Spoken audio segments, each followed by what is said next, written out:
చెప్పేసి కూడా అనేక హామీలు ఇచ్చినటువంటి కేంద్ర రాష్ట్ర ప్రభుత్వాలు ఈరోజు గ్యాస్ మీద 50 రూపాయలు, అదేవిధంగా పెట్రోల్ డీజిల్ పైన 2 రూపాయలు ఈరోజు పెంచడం జరిగింది.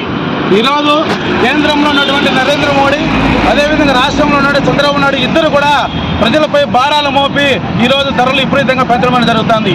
ఈరోజు సిపిఎం పార్టీగా ఒకటే చెప్తున్నాం, ఎన్నికల ముందు ధరలు పెంచమని చెప్పేసి హామీ ఇచ్చి ఈరోజు గెలిచిన తర్వాత ఈరోజు ప్రజలపైన అనేక భారాలు మోపడం సరైన పద్ధతి కాదని చెప్పేసి కూడా చెప్తున్నాం.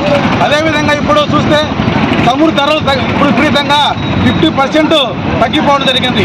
వాస్తవంగా చమురు ధరలు తగ్గిన తర్వాత డీజిల్ పెట్రోల్ ధరలు కూడా తగ్గాల్సిన అవసరం ఎంతైనా ఉంది. కానీ డీజిల్ ధరలు ఈరోజు 2 రూపాయలు చొప్పున పెట్రోల్ డీజిల్ పైన ఈరోజు పెంచడం జరిగింది.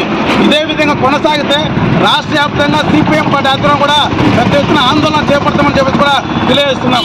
ఇప్పటికైనా ఎన్నికల ముందు ఇచ్చినటువంటి ఏదైతే వాగ్దానాలు ఆ వాగ్దానాలను అమలు చేయాలా, పెంచినటువంటి డీజిల్ పెట్రోల్ ధరలను వెంటనే తగ్గించాలా, లేకపోతే పెద్ద ఎత్తున ఆందోళన పోరాటాలు చేపడతామని చెప్పేసి కూడా తెలియజేస్తున్నాం. ఇన్ని సిపిఎం పట్టణ నాయకులు బద్వేలు.